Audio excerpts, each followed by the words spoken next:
Ngayong Marso ay nasa GCQ pa rin ang maraming bayan sa bansa kasama na riyan ang National Capital Region. Pero ayon sa Pangulo kagabi, kung makakakuha ang Pilipinas ng 2 million doses ng bakuna, ay agad nilang ilalagay sa mas maluwag na quarantine classification ang Kamaynilaan. Kunin po natin ang pahayag ng kalihim ng Department of Trade and Industry tungkol dito. Magandang araw po sa inyo, Secretary Mon Lopez. Magandang araw po, Yusek Rocky. Opo. Magandang araw po sa lahat. Opo. Ano po ang masasabi ninyo sa sinabi ng Pangulo na he will open the economy basta may 2 million doses na tayong hawak? At syempre, yung pong reaksyon ninyo na dumating na po sa Pilipinas yung kauna-unahang bakuna na laban sa COVID-19. Of course, we welcome the news na yung sinabi po ng ating mahal na Pangulo, yung pagbubukas ng ekonomiya.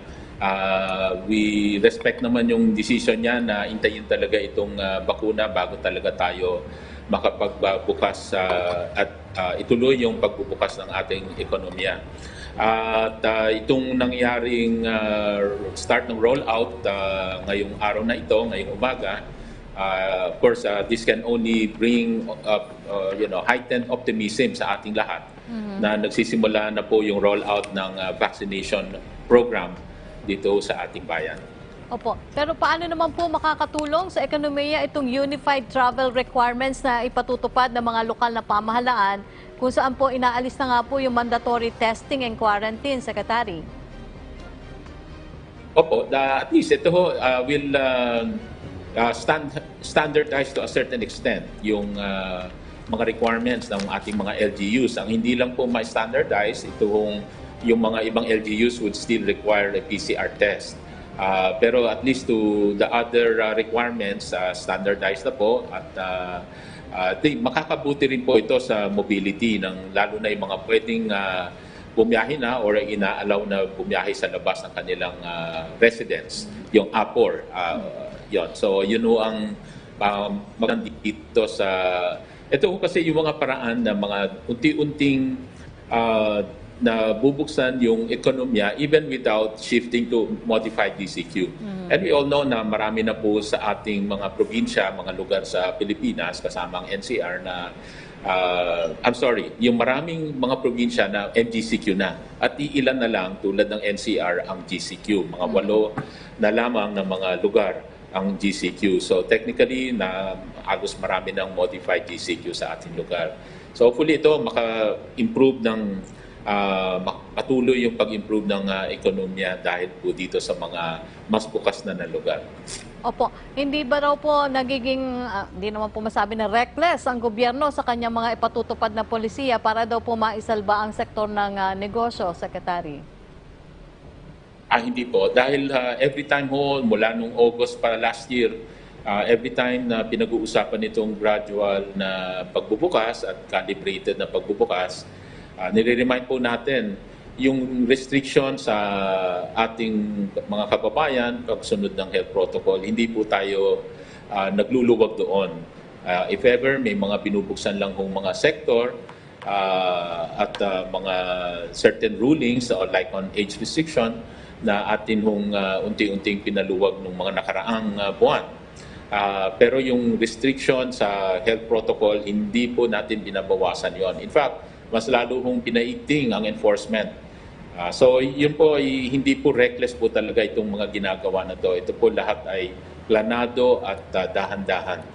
At we are still looking for ways kung paano nga maluwagan ito without really shifting to FGCQ. At meron naman ho tayong mga binubuksan na mga sektor na dahan-dahan it will allow more economic activities. Opo. Nabanggit din po ng Pangulo na baka daw po sa taong 2023 pa talaga tayo makakabalik sa normal na pamumuhay. So kakayanin po ba ng ating ekonomiya itong 2 taon na daraanan bago po tayo magbalik sa normal?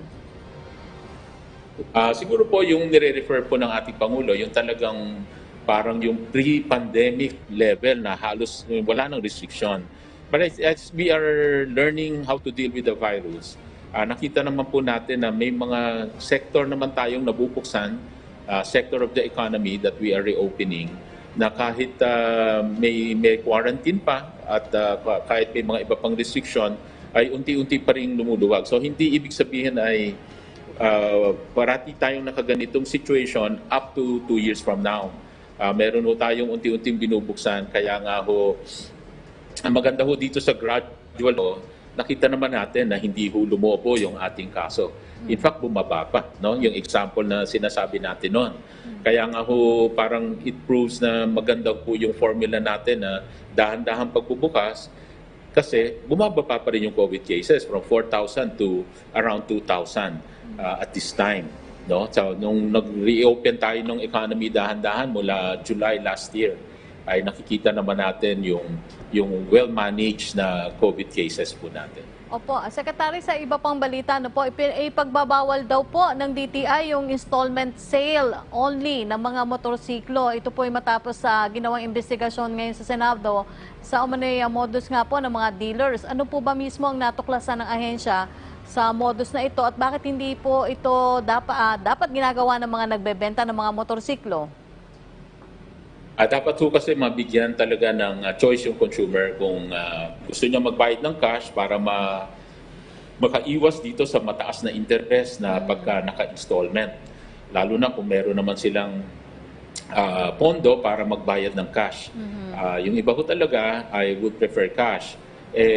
Ang problema, yung mga ibang dealers, yung iba lang naman, ay nagpipilit na magbayad through installment. At pag nag-installment, ang diferensya po sa original cash price, nagpumapatak ko ng 25% or even higher than the cash price.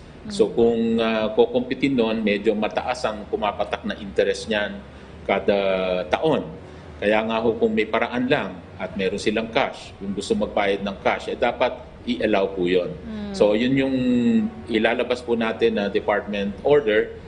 What sinasubject ko natin ngayon sa public consultation and hearing para ho consulted po lahat bago ho natin i-issue ito. Opo. Ito naman daw pong ipinapataw na safeguard duty sa mga sasakyan ang pumapasan po ngayon na sa dagdag na bayarin ay yung mga kababayan daw po natin na gusto lamang magkaroon ng sariling kotse. Ayon sa mga manufacturers, pinabaksak lamang din nito yung bentahan ng sasakyan sa bansa. Ano po ang masasabi nyo dito, Secretary? Ito po ay isang policy tool according sa ating mga batas, sa ating batas na Safeguard Act, na talagang binibigyan po ng reprieve or konting protection ang mga local manufacturers, lalo na pagka dumadagsa, nagsa-surge ang import doon sa produkto na yon. Ang ibig sabihin naman po nito ay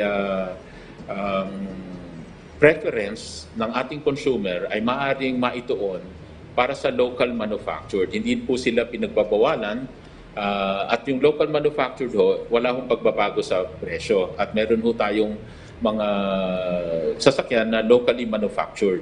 Kaya ibig sabihin lang po nito ay may nabibigyan ng preference sana itong local manufactured dahil every time bumibili tayong local manufactured, ang natutulungan po nito yung local jobs. Yung nakikreate po na mas maraming trabaho ay yung local jobs. At lalo na sa panahon ng pandemya, ito ho talaga ay isa hong paraan to paano maka-recover kaagad ang ating ekonomiya. Kung tatangkilikin natin ang locally produced products, hindi lamang yung sasakyan, kahit anong produkto na locally manufactured. Ito po ay ina-encourage po natin yung buy local and go local. Para ho talaga isang paraan ito na makabawi kaagad ang ating ekonomiya dahil mas maraming kakakuha ng trabaho. Lalo na dun sa wala pang trabaho ngayon na hindi pa nakakabalik. At ang estimate nga natin dyan yung 1.6 million kumpara dun sa pre-pandemic level. At yung unemployed pa rin hanggang ngayon. Kaya yun po yung ibig sabihin ng safeguard duty na yun. Ginagawang mas mura yung locally produced at mas mahal yung imported. But again, ito po ay nasa ngayon ay Tariff Commission at nag-continuous po ang hearing dito para matingnan din po ang mga concerns ng iba pang stakeholders. At again, nakita ko sa dyaryo ngayon, ang mga local dealers naman, ginagawa nila ay nagpapa-issue sila ng parang deposit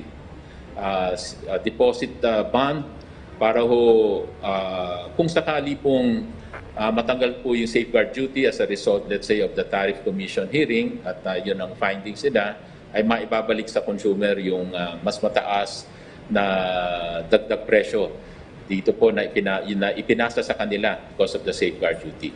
Okay. Maraming salamat po sa inyong panahon, Secretary Ramon Lopez ng DTI. Salamat din po, Yusef Rock, sa inyo lahat.